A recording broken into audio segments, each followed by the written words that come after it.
নমস্কার বন্ধুরা, আমি সুমি কিচেনে সবাইকে স্বাগতম নতুন রেসিপি দেখার জন্য। আজকে আমি নিয়ে এসেছি একটি গাঠি কচু রেসিপি।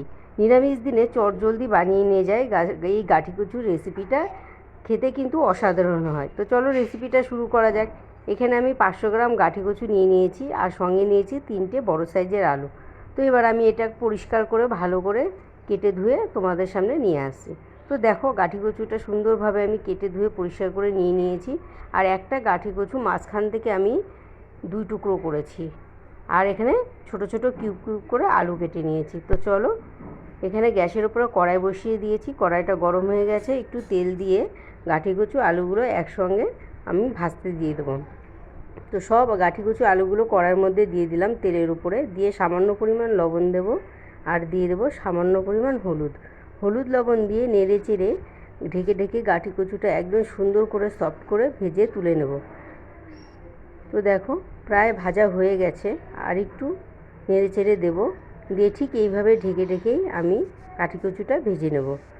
তো যখন দেখবে সম্পূর্ণ একদম লাল লাল হয়ে গেছে, তাও দেখো লাল লাল হয়ে গেছে, কিন্তু ভাজাটা কিন্তু প্রায় রেডি কিন্তু হয়ে গেল। এবার আমি একটা পাত্রে গাঠি কচু, তো দেখো গাঠি কচুর আলুটা সুন্দর করে লাল লাল করে, তো গাঠি কচু আলুটা সুন্দর করে ভেজে আমি তুলে নিলাম। এবং এর জন্য আমি মশলাটা রেডি করে নিয়েছি। আমি এখানে 1 চামচ আদা নিয়ে নিয়েছি, সামান্য পরিমাণ হলুদ আর একটু লবণ দিয়ে দিচ্ছি।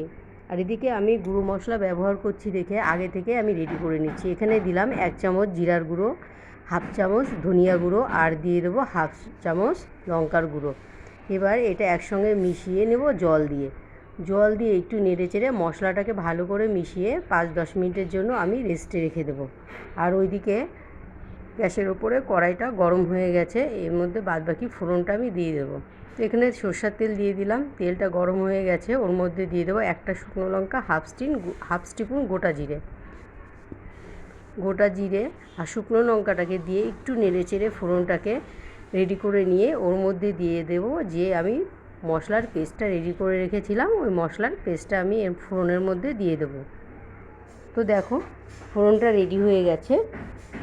এবার আমি রেডি করে রাখা মশলার পেস্টটা আমি সম্পূর্ণ এই ফোড়নের মধ্যে দিয়ে নেড়ে চেড়ে কষিয়ে নেব 10 মিনিটের জন্য।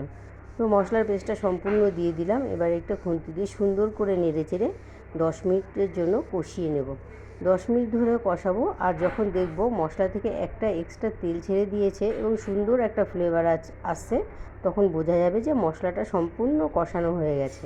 তো দেখো, মশলাটা প্রায় কষানো হয়েই গেছে। আর একটু নেড়েচেড়ে নিয়ে আমি ওর মধ্যে ভেজে রাখা গাঠি কচু আর আলুগুলো দিয়ে দেবো।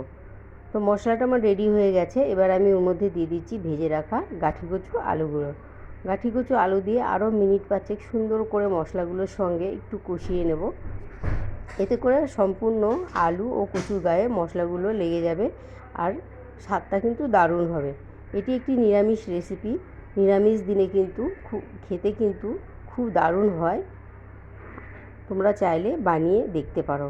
আর দেখো, রেসিপিটা কিন্তু খুব সহজভাবেই বানিয়ে নিয়েছি। তো এই রেসিপিটা প্রায় হয়ে যাচ্ছে। আর এদিকে গাঠি কচু আলু দিয়ে মশলাগুলো দিয়ে কষিয়ে নিয়ে এখানে পরিমাণ মতন আমি জল দিয়ে দিলাম। জলটা দিয়ে ঝোলটাকে ভালো করে নেড়ে চেড়ে দিয়ে ফুটতে দেবো মিনিট 5। যেহেতু আলু আর কচুগুলো আগে থেকে প্রায় হয়ে গেছিলো ভাজার সঙ্গে, যে নরম করে আমি ভেজে তুলে নিয়েছিলাম, তার জন্য আর বেশিক্ষণ কষালাম না, আর বেশিক্ষণ ফোটাবো না। তো মিনিট 5 ফোটালেই রেসিপিটা রেডি হয়ে যাবে। তো এখানে পরিমাণ মতো লবণ দিলাম, লবণটা স্বাদ অনুসারেই দিতে হবে। আর এদিকে যখন টকবক করে এরকম ঝোলটা ফুটে আসবে, তার উপর দিয়ে এখানে 1/2 টিস্পুন শাহি গরম মশলার গুঁড়ো ছড়িয়ে দিয়ে একটু নেড়ে চেড়ে নিয়ে গরম গরম ভাতের সঙ্গে পরিবেশন করতে হবে। তো বন্ধুরা, আমার রেসিপিটা কেমন লাগলো অবশ্যই লাইক কমেন্ট করে জানিও, আর ভালো লাগলে শেয়ার করো। আর আমার রেসিপিটা দেখার জন্য তোমাদের সবাইকে ধন্যবাদ সুমি কিচেনের পক্ষ থেকে। তো দেখো, এবার আমি সুন্দর একটা বাটিতে গরম গরম নামিয়ে নিয়েছি গরম ভাতে পরিবেশন করার জন্য। তো দেখতেই পাচ্ছ কত লোভনীয় দেখতে হয়েছে, খেতে কিন্তু হয়েছিল অসাধারণ। নিরামিষ দিনে এই রেসিপিটা যদি একবার বাড়িতে বানানো যায়,